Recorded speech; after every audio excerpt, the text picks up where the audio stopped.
What's going on, guys? I'm Nick the Tutor, and the purpose of this channel is to help you improve your SAT, ACT, and AP scores. Now, today's video, I'm going to be discussing how to cram for AP tests. I know a lot of you out there wait to the last minute to study for your AP exams, and yeah, I'm talking to you, Billy, Sally, Jennifer, Rebecca, Tony, whatever, but don't leave it to the last minute. But if you do, this video is here to help you figure out how to prepare at the last minute. Now, like I said, cramming is not recommended on any standardized test, so big disclaimer right now, you really shouldn't cram. And just to preface this video, I would say you probably want to study for at least a week for an AP exam, probably more, but if it's an easy one, you probably could get away with a few days. But if you have to study with, say, a day to go, what should you do? Let's get into what we should do. So, number one, you should prepare yourself at least in advance in some respect by having a test prep book or some kind of test prep material. If you have a book, at least you have a chance of having some good materials that you can use to review the night before the exam or the day before the exam. So there's pretty good books for AP exams by Barron's. There's also 5 Step to a 5. Some people like to use Kaplan books. Whatever you want to get, you can use, but at the end of the day, if you have something to facilitate some kind of studying, that would be greatly helpful. Now, you could buy one of these books on Amazon. I'll put a few links below. If you have Prime, you have a better chance of getting it quickly, but that's why I would prepare in advance. Make sure you have at least some books. Even if you're not going to study from them early, you have them available to work from. Now, the second thing you could do is download some kind of study guide. I drop study guides for every single AP. We're going to be updating those for this year, so look out for that, and we'll put the link for that website below, which is on my free resources page. The second thing you should do is take a practice test. Now, if you only have a day left, I would probably spend that time taking a practice AP exam. It will really help you understand the format. It will really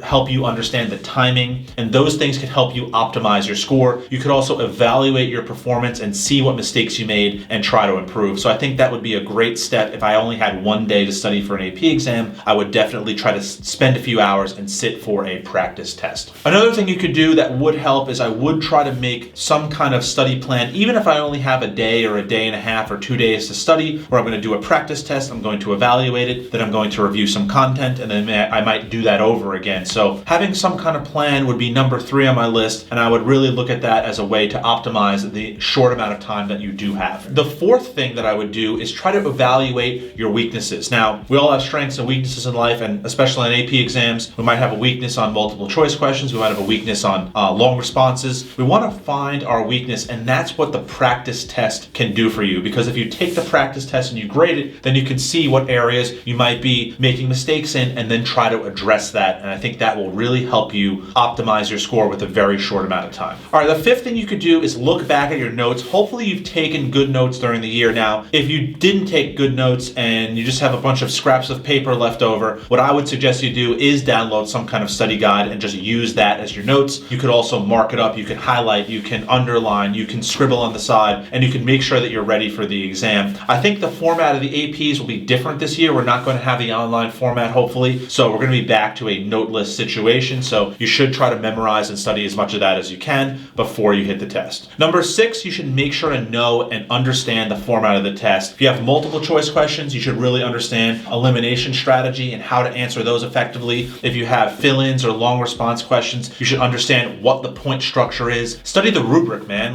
Make sure you know what gets you points and what doesn't get you points, and then you can put down answers that will optimize your points. That is a great cramming strategy, to really understand the point structure of the test, and then you can kind of make sure to gear your answers towards what would get you the optimum amount of points, and then you're going to get the highest grade possible. Also, in doing that, you can understand the timing. So you want to understand how much time you have for each section. On last year's APs, as you guys know from my prior videos, there were major issues with students finishing the tests on time. Going back to the regular format of the APs, you should try to figure out your timing. It's usually not going to be that bad as it was in 2020, but hopefully if you understand the timing, you should be able to finish the tests on time. Now, my last point number 7, is if you are taking a test that has a written component, you should make sure to spend time on that and to practice that before you get there. You don't want your first try at a written response to be the day of the test, right? You want to write a response out and objectively grade yourself. Maybe have a classmate grade you, maybe have a parent, maybe have a friend, whatever the case may be. Try to write something and objectively grade it so you can see what mistakes you're making. And also remember to focus on having some kind of organization. Too many of you are just slopping some stuff on the page. Try to have a coherent thought and a paragraph structure to your essays, and that will really help you in a cram setting to get the most points possible. I think one of the last things you could do along those lines would be to Google up some answers from prior APs, some answers that are 5 level, and try to review those. Also, you can look at a kind of a crash course setting. We've done those in the past. You can look at taking a very short course and see what kind of answers hopefully will get you a 5. If you guys need some more help with strategizing how to take AP exams, check out this video here.